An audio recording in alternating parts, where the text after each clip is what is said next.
warri siyaasaa kun numa ariifammoo hoggaa ajandaan itti jabaate ajandaa biraa fidanii hawaasa Oromoo kana darban. Amma ajandaan jidduu tana rakkoo biyya keessaa deemu jirtu tun jabaa ture miti. As fuudhanii waan ta'eedii kana hawaasa keenya girrisaa kana darban. Hawaasni keenya girrisaan kun hin beeku gabbee ta'eedii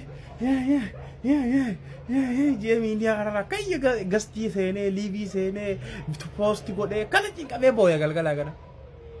Miskiina. Sirba ta'eediidhaa kan ammaan tana miiliyoona meeqaan laalame kana guyyaa kaleetiif as jidduutti kalee poosti ta'eemi. Sirba kana Oromoo qofa achiin ga'e yoo siin jee amantaa ammaati.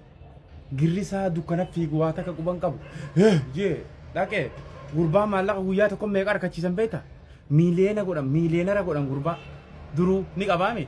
Amma immoo irratti yuutuubii isaa seenaniituma albama guutuu daawwatanii fi gurbaan doolaara yuutuubii irraa akka ba'aa kana qicate. Gowwaan keenya kun ji'eetuma dhaqee itti jiga. Gurbaadhaaf biizinasna waan barbaadu godhee qaama mootummootaa bira kabajamee keenya girrisaan kun ji'eetuma afaan baaltii isaa dhaabee dhaqee waan namaa guddisa. YouTubein teediidhaa mee hundigaa seenuun sinirraa rafne seenaa laalaa mallee guyyaa takka keessa miiliyoona 5 laalame kam goota akkam goota.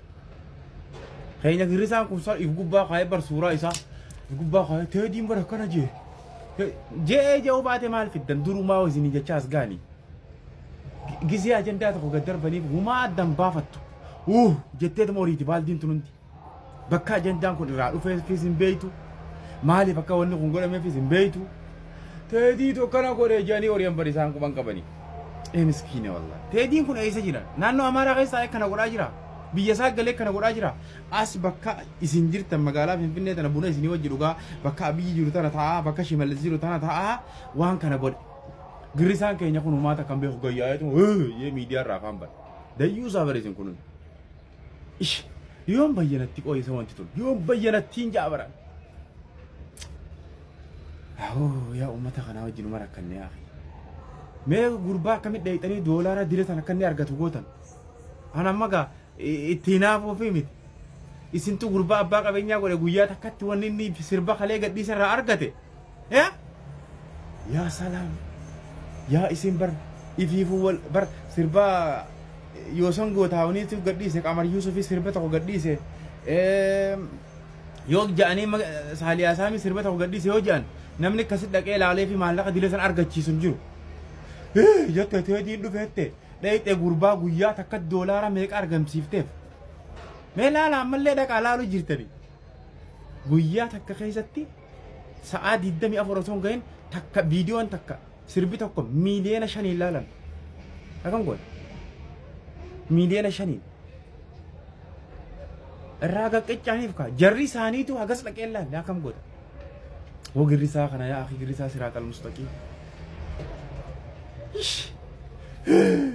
Ji'eetu oriyaa haa. Hafti qofa feemas yan foolooraa ogga qabate. Ji'a ajandaa dhufee beeyisaa dhufee beeku. Akkana ji'ee bar ji'eetuma afaan bana. Eenyu darbisiisee eeyisaa darbamee boombiin tun eeyisaa dhuftee beeku. Gurbaan achi taa'u jira boo isin bira Finfinnee tana jimaa bitatee isin bira ashaqaa jira isinii wajjin. Akkam gootan? Biyya isaanii gaara duubaa taa'ee akkas jechaan jiru. Maal gootarree kun waan isin godhe kun godhe maallaqa isin irraa shaqqalate gara hundaanuu. Balas warra mootummaa bira kabajame bishaan abbaa faarse biyyi ta'e walitti tokko jee bakka waan godhuu qabu godhe isin iyyisiise garuu isin irraa shaqqalate yuutuubii guyyaa takka birriin doolaara miiliyoona meeqa walitti qabate udaanee yaadu isin nama guddisaa yaa.